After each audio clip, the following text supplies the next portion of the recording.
Hello, everybody. Welcome to GM Sports Report, your weekly podcast on all things sports, where every play counts. I'm Grant, and I'm here with my co-host Mason as we get ready to cover the latest news, headlines, and upcoming events going on in the sports world. Make sure to like, comment, and subscribe to see all things GM Sports Report. Mason, how are you doing today? I'm doing good today, Grant. How are you doing?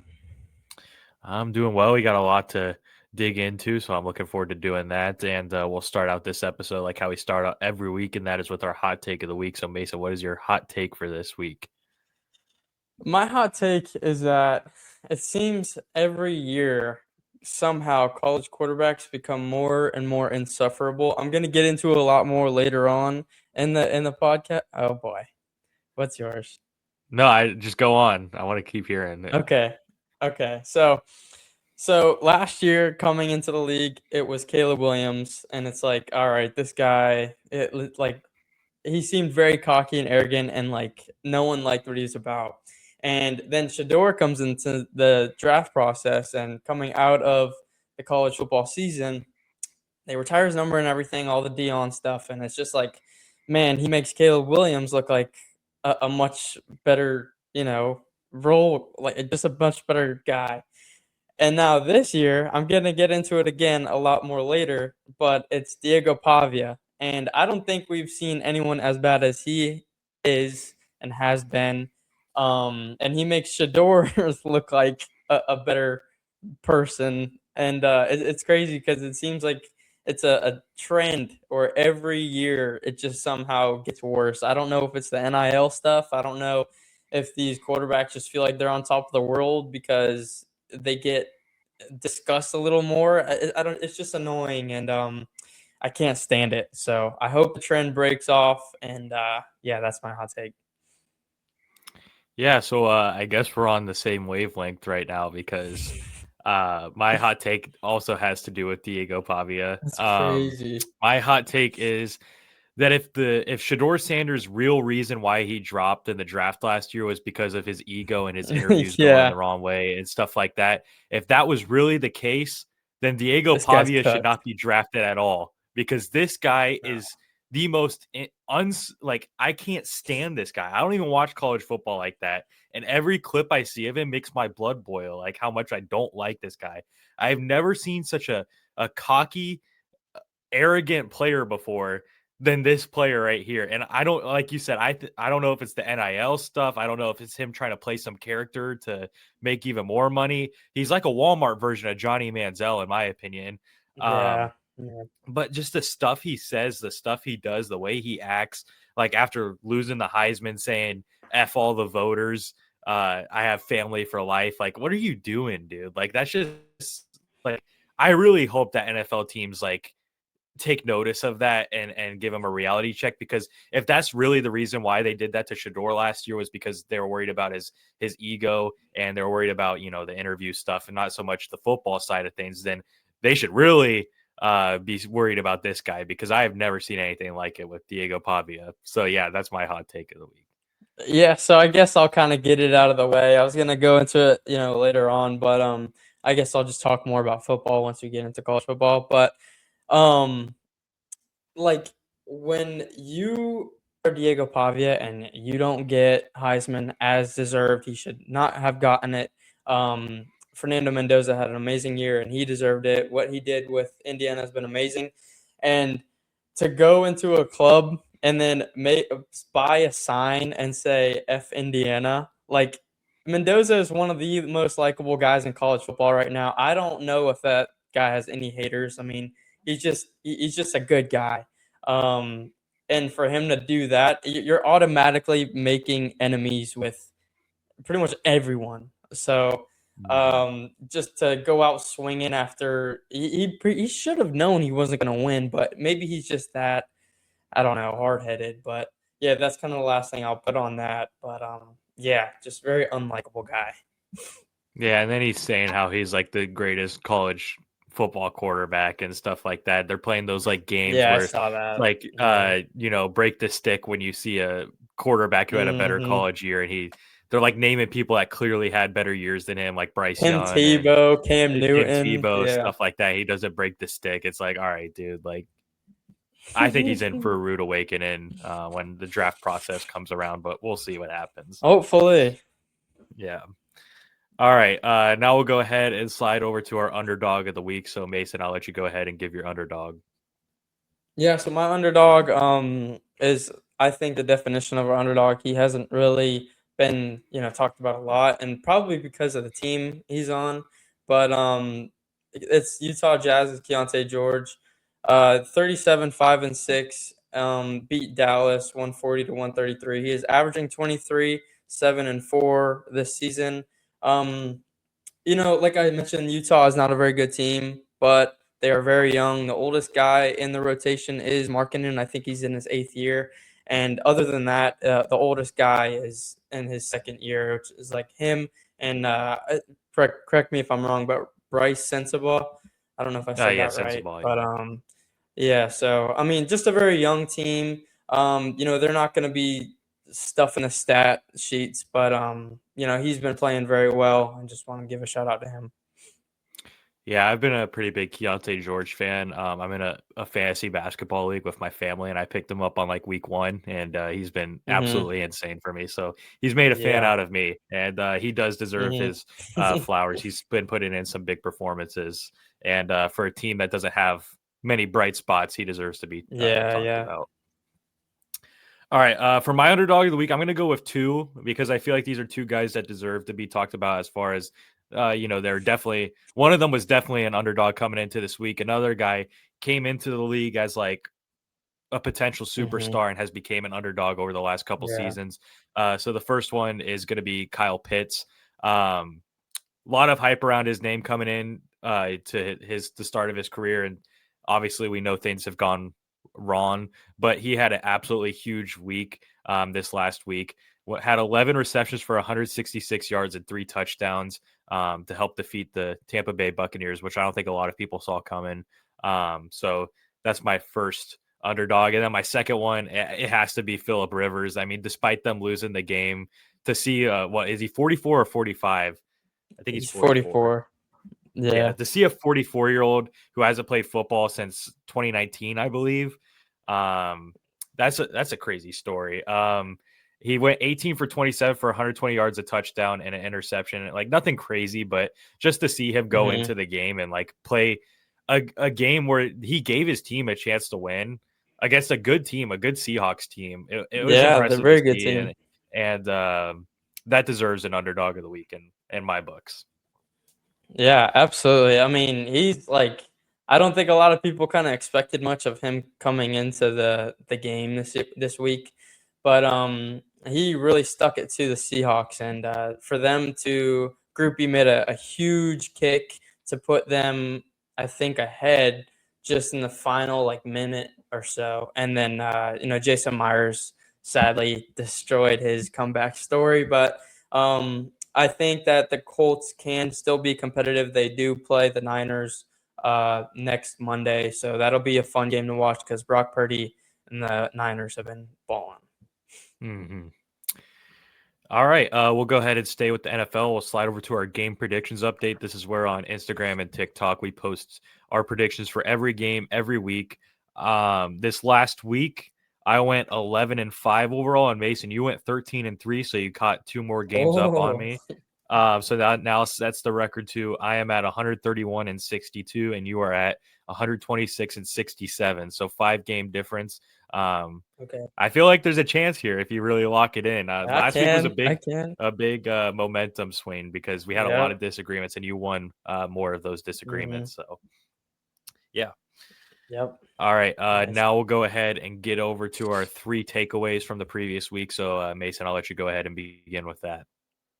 All right. So I really only have 2 takeaways, and one of them is open ended. But my first takeaway is something that I think should really be taken, seriously with this league, and that's you know, the injuries this week have been the biggest in this season. A lot of them have been big injuries. Some notable names is Mahomes torn ACL, Michael Parsons torn ACL, Devontae Adams with a hamstring injury. Don't know the extent of that. And then Christian Watson got hospitalized with, I believe it was a chest or shoulder injury, but ruled to be not too serious, which is good to see.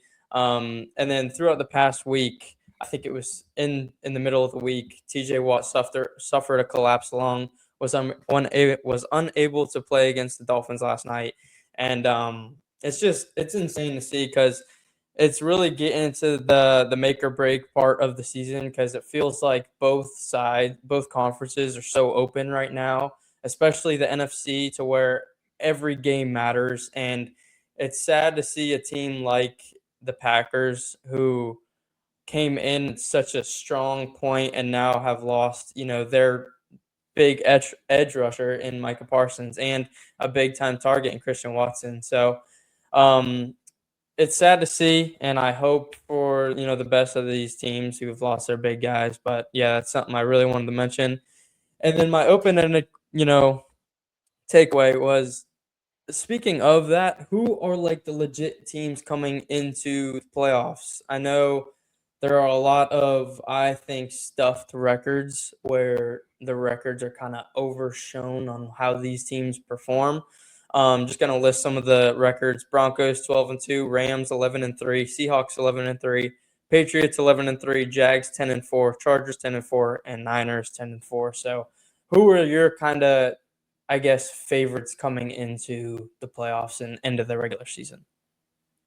I think the Rams are probably my favorite right now for the NFC. The Yep. way they play football is just it's been so fun to watch. I Amazing. know we were talking back and forth about that over the weekend. Mhm. And the AFC is the one that's more of a wild card for me. Okay. I've been trying to think, like, I want to give it to the Patriots. Like, I think that they're the best team in the AFC, but then they go play the Bills and lose to the Bills.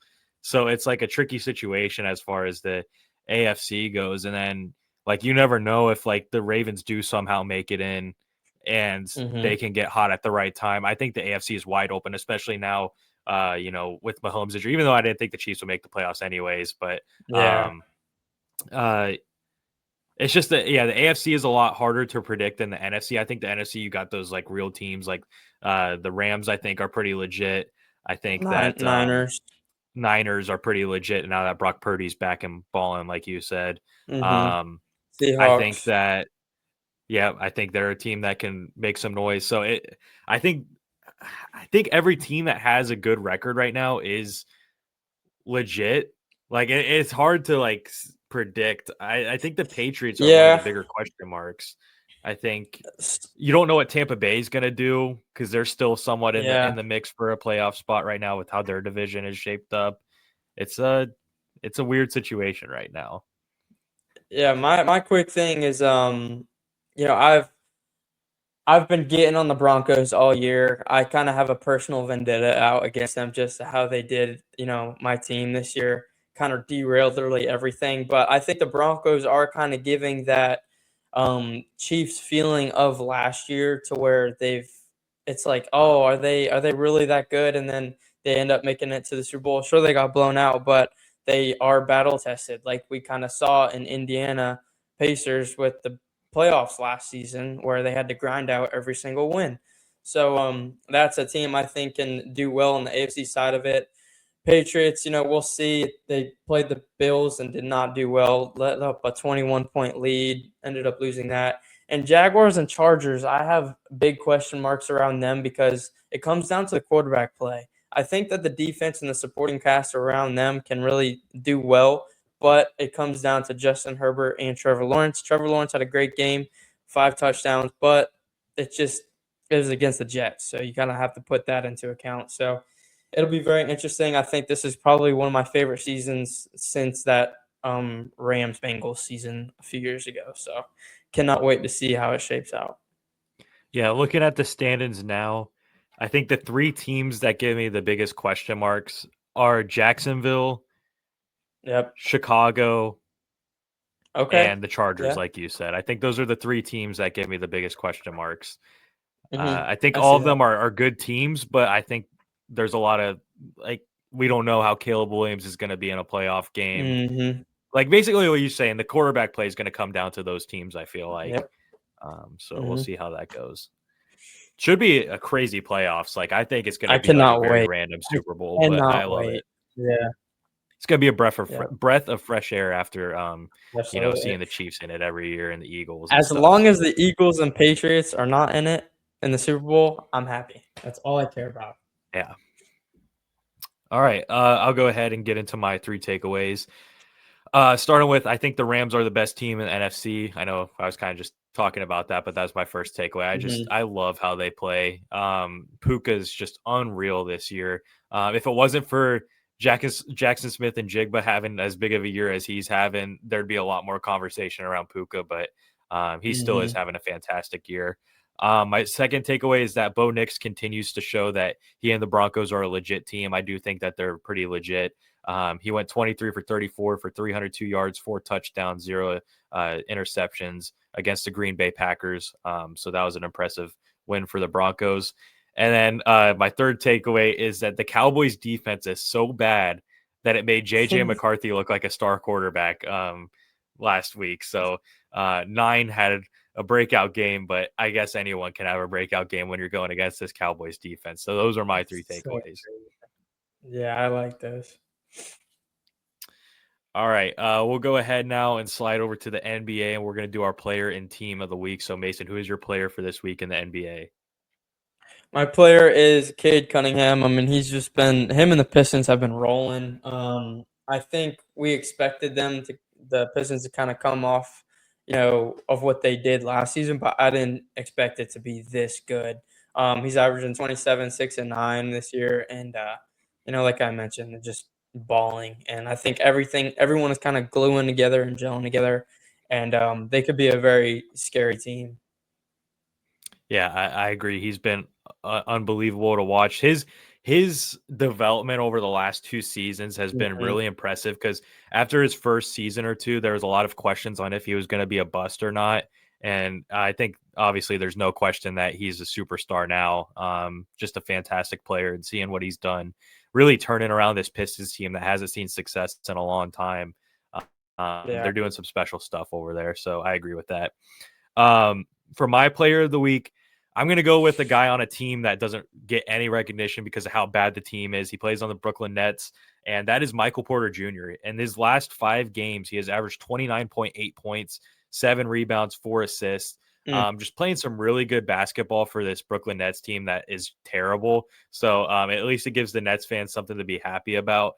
Um, as far as Michael Porter Jr. goes, I for the life of me don't understand how the Denver Nuggets traded him for Cam Johnson. I like Cam Johnson. I think Yeah. he's a solid role player, but I feel like there was more for Michael Porter Jr. Like there's more growth. There's a higher ceiling with Michael Porter Jr. So for the life of me, I don't understand why they traded him to the Yeah. Brooklyn Nets. But I mean, that's my player of the week. So now we'll go ahead and do team of the week. Who's your team of the week this week? My team of the week, I have not been shy of saying how much fun I've had watching this team, and sadly, my team is probably going to lose them tonight, and that's the San Antonio Spurs. 18-7, guys have stepped up so big. I cannot describe how well that they've done without Wemby in the lineup. And then he comes in and gives the Thunder their second loss of the season, and you got guys like Vassell, you got Castle who have just been balling, and you have De'Aaron Fox who's doing really well again this season. Glad to see that, and I think that they can be a scary team. And then Wemby, he was on restricted minutes. He was coming off the bench, and he still had 29 and like 20 points, and then like nine like rebounds, and then I think he had a few blocks. I don't know, but he was just balling, and it's so fun to see. Yeah, I also went with the San Antonio Spurs as my team of the week, and that's because the last 3 weeks, I think one of us has had Yeah, OKC as our team of the week. So yeah. when they get their second loss of the season, I think it's only right to Mhm. shout out the team that beat them, and that's the Spurs. They did just that. They're seven It and couldn't three in have their been a last better 10, like team. you said. Yeah, exactly. So, Wemby on a minutes restriction, and you're beating the best team in the league, in a game that mattered too, a high stakes game, Yeah, playoff like yeah. atmosphere. That's a impressive win that they had there, and I think this Spurs team is really heading in the right direction. I'm going to be very interested to see what their angle is when the trade deadline comes around, if they're going to look to add anyone, if they're going to look to swing for a big whale like Giannis. Only time will tell. I think they really have a chance here to create something special and really be one of the only teams in the West that I think could compete with Oklahoma City. So it's going to be Yeah. very interesting to see what they do. Yep. All right. Rest in Now we're peace, going to my. go ahead. What's up? I said, rest in peace, my Knicks tonight. We are not Uh, going to be able to stop this. I don't know. If he was That's going to be a fun game to watch. I don't know what's going to happen he there. was just bodying Chet and stuff like that. And another thing I want to shout out for NBA was last night's game, Denver versus Houston. That was so Mm. fun to watch. Sengun and Jokic were just going, bucket for bucket. That was so fun. Yeah, they always call Şengün Baby Jokic, so it's always fun to watch those two guys match Yeah. up against each other. Yeah. That Rockets team is also just a really fun team to watch, and the Nuggets are Yeah. obviously always going to be a solid team as long as they have Jokic and Murray on their team. So yeah, Mm-hmm. that's a good game to watch. All right, now we're going to go ahead and slide over to the MLB because this last week there has been a lot of acquisitions. It's heating up. The offseason's in the full swing of things. Still a lot of big players left on the board, but definitely some big moves. I'm not going to go over every single move that happened, just kind of the more notable ones. And we can kind of give our 2 cents if you want to.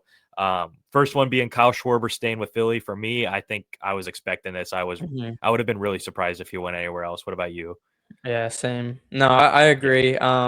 I couldn't really see him going anywhere else, and Philly's letting a guy like that go after a season that he did.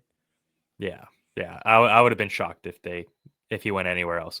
The second one, a little bit more shocking. Pete Alonso to the Baltimore Orioles. Mason, what are your thoughts on this?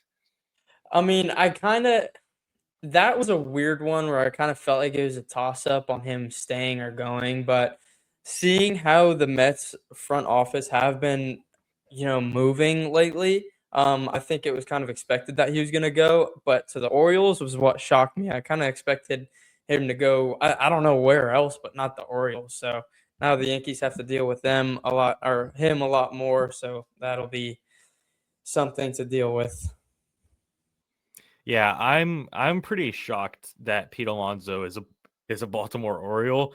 Hmm. I was expecting him. I was expecting that there would be a chance for him to leave the Mets, but not to Baltimore. That was the last team I would have expected. I was always saying the Red Sox. I think were the team that I was expecting him to go to because that made a Yeah. lot of sense. The Red Sox needed a first baseman, and he would just absolutely rake at Fenway. But he is on the Orioles. He left the Mets, and I think the Mets, I don't really know what they're trying to get done this offseason. I don't know if they're trying to, clear their books a little bit. I feel like that contract for Alonso is more than reasonable for the caliber player you have. And Hmm. he might have even taken a discount for all I know if he went to, like, if the Mets offered him like a Yeah. little bit less. I don't know. And then here's the kicker. We'll get into his name a little bit later, but the person they decided to replace him with, it really makes me scratch my head, but we'll get into that in a couple minutes. So yeah, Hmm. I'm shocked that Pete Alonso is a Baltimore Oriole, but good for the Orioles. They look like they're really gonna get active during this offseason. I know they're in talks for Michael Keane. I know they're in talks for Suarez and Tetsuya Amai. So they're looking to make a pretty competitive team. So yeah. All right, here's the big Hmm. one. I don't know if this was much of a shocker. Edwin Diaz to the Dodgers, another Mets player gone. Mesa guy, thoughts on that?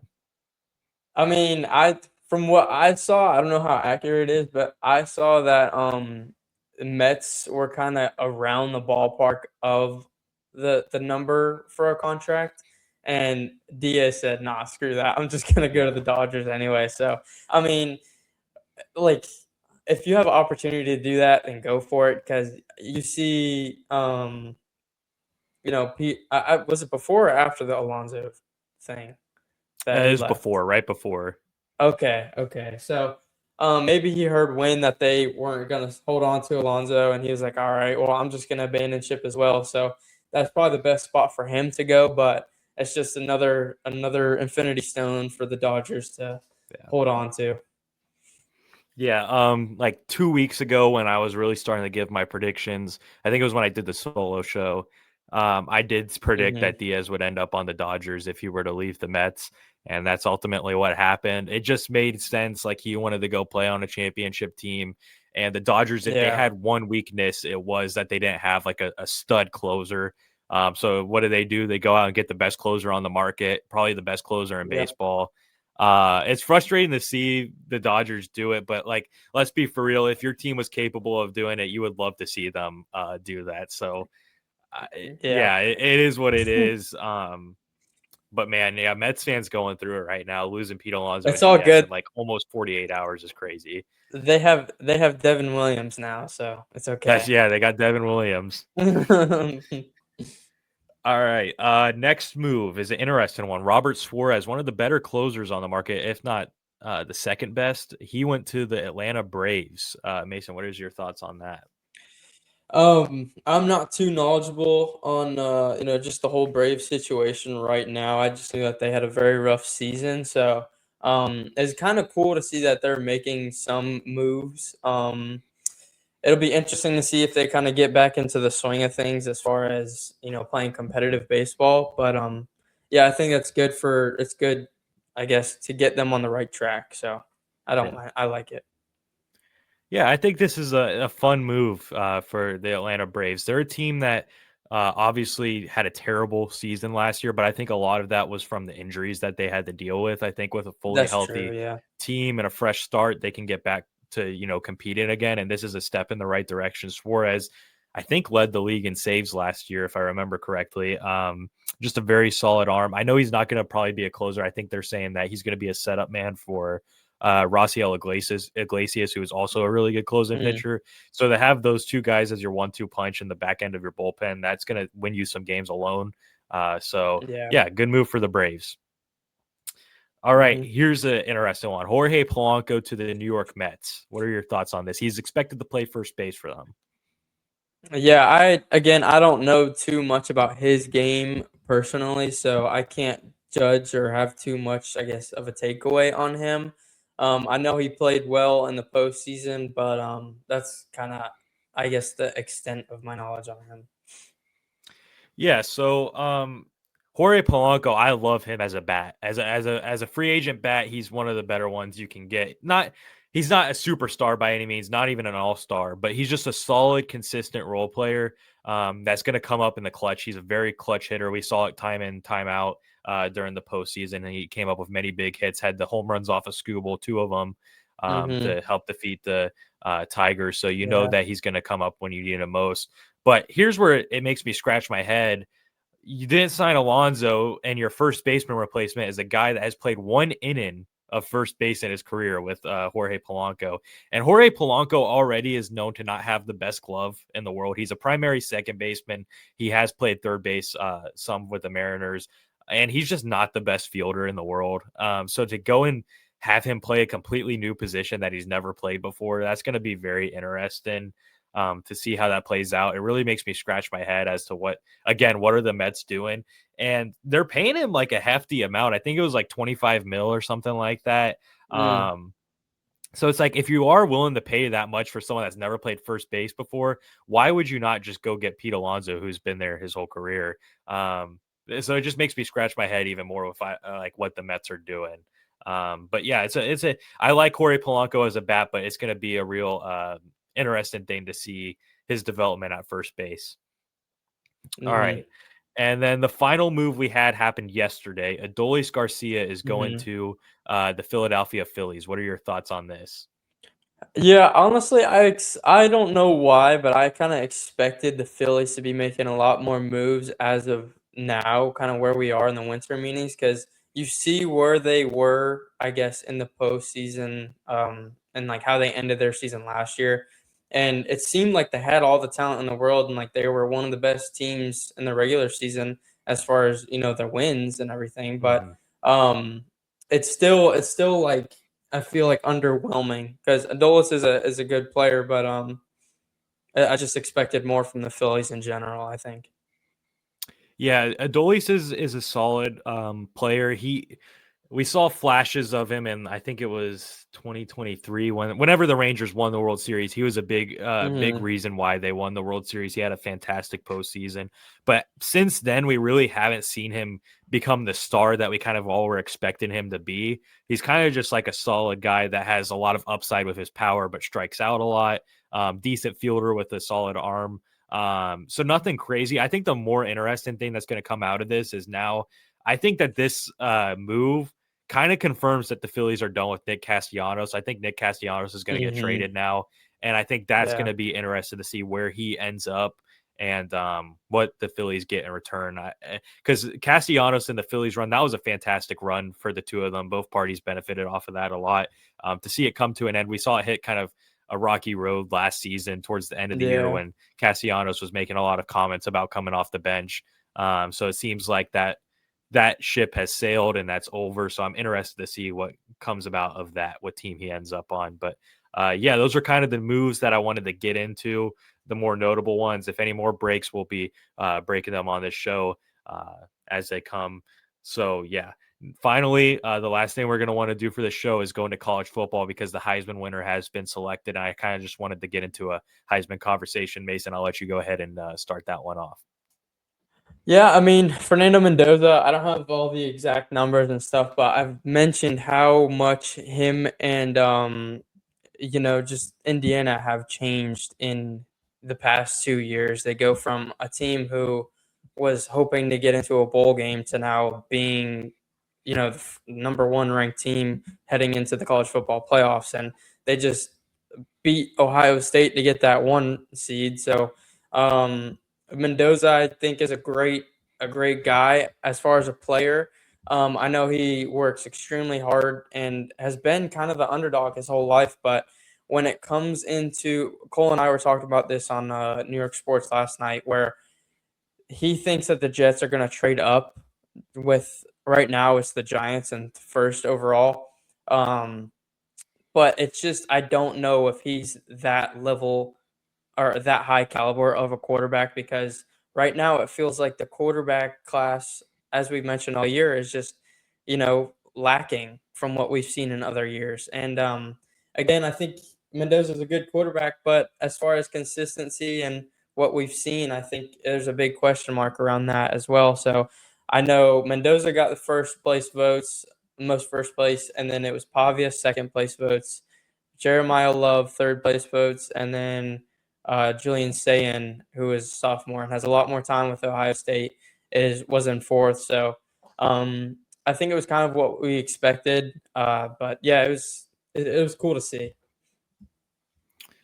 Yeah, I didn't watch much of the college football season. As we know, I'm not the biggest college football guy, but I do think that Hmm. Mendoza was the one that deserved to win. So I would have been kind of shocked if he didn't end up winning. What does shock me is I feel like Jeremiah Love maybe should have came in second place. I don't know how you feel I about thought so that. too. Yeah, Okay. absolutely. But Yeah, so I one real yeah, go quick, ahead. sorry. Cole was No. saying that he feels like it's a quarterback award, but I think that's a hard thing to say when the year before Travis Hunter wins it over Ashton Genty. So it feels like it's just not a running back award anymore. So Yeah. yeah, that's kind of my 2 cents on it.